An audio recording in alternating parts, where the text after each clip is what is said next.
Pick करना शुरू करते हैं। Prakash sir, good afternoon. आपका ट्वीट क्या रहेगा sir? Good afternoon to you. I think मेरा ट्रेड रहेगा टाटा कम्युनिकेशंस। टाटा कम्युनिकेशंस 1529 के आसपास ट्रेड कर रहा है, स्ट्रेंथ अच्छी है और ब्रेकआउट भी मिला है। स्टॉप लगाएंगे करीब 1515 का, करीब 14 रुपए का स्टॉप है। टारगेट रहेगा 1550 का Tata communication. Okay, Tata communication Gaba को पसंद आ रहा है, खरीदारी की राय इन स्तरों पर गाबा की तरफ से। मानस जी, गुड आफ्टरनून। बताइए आप कौन सा काउंटर चूज कर रहे हैं? गुड आफ्टरनून श्रेया जी। तो देखिए, डीमार्ट पे खरीदारी करने की राय रहेगी।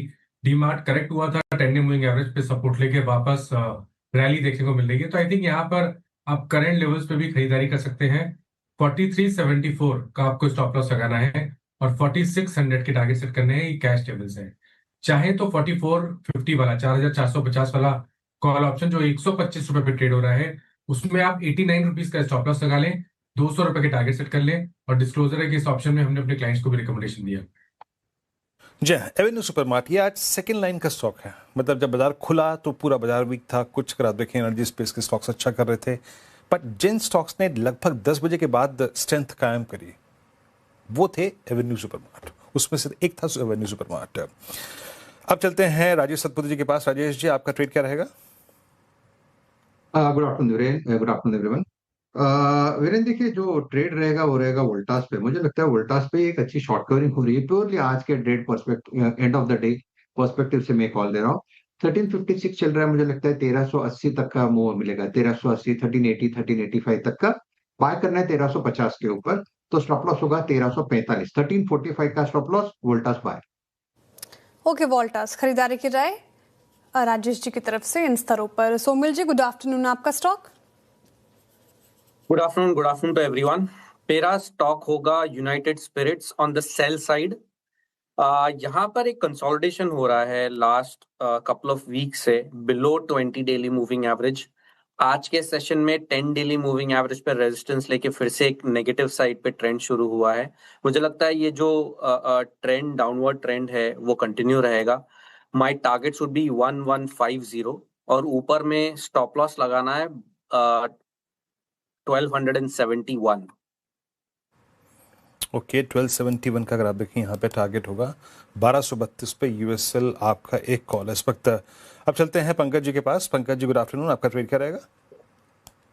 Good afternoon Virendra ji, good afternoon Shreya जी और को पैनलिस्ट।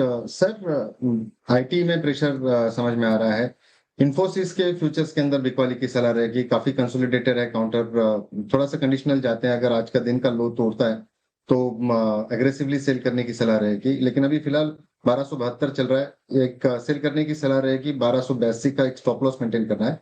1250 रुपए तक के टारगेट्स यहाँ पर देखने मिल सकते हैं। ओके, बिकवाली की राय इन्फोसिस पर। तो आज के सत्र के पहली सेल कॉल यहाँ पर पंकज जी की तरफ से आती हुई। अच्छा, टेक्निकल कॉल्स पूरे हो गए हैं, एक करके रिकैप, फिर फंडामेंटल आइडिया भी लेंगे।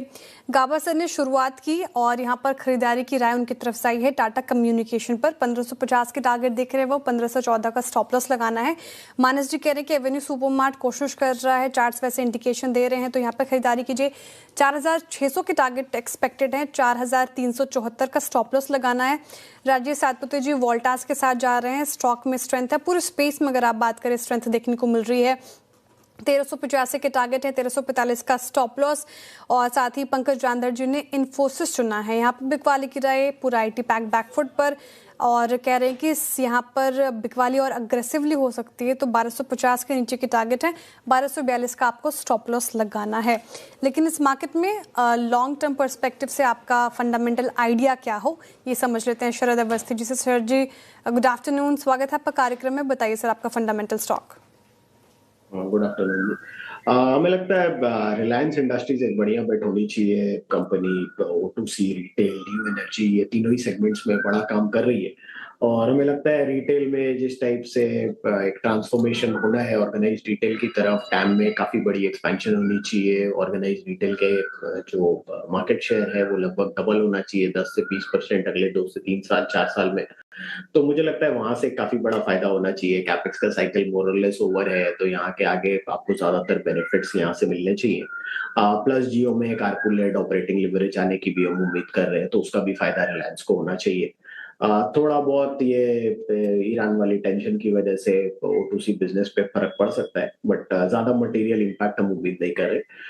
प्लस रिन्यूएबल और हाइड्रोजन और सोलर और स्टोरेज से एक बहुत बड़ा लॉन्ग टर्म इम्पैक्ट आना चाहिए, जहाँ कंपनी 100 गीगावाट जैसी प्लानिंग कर रही है।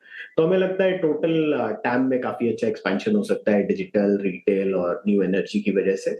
तो लॉन्ग टर्म काफी बढ़िया लग रहा है, और शॉर्ट टू मीडियम टर्म में हमें लगता है जैसे जैसे जियो में आरपू वाली इंप्रूवमेंट आती है वो काफी हद तक इनको एड करेगी। प्लस कैपेक्स साइकिल मैच्योर हो गया है, उसका भी फायदा होना चाहिए।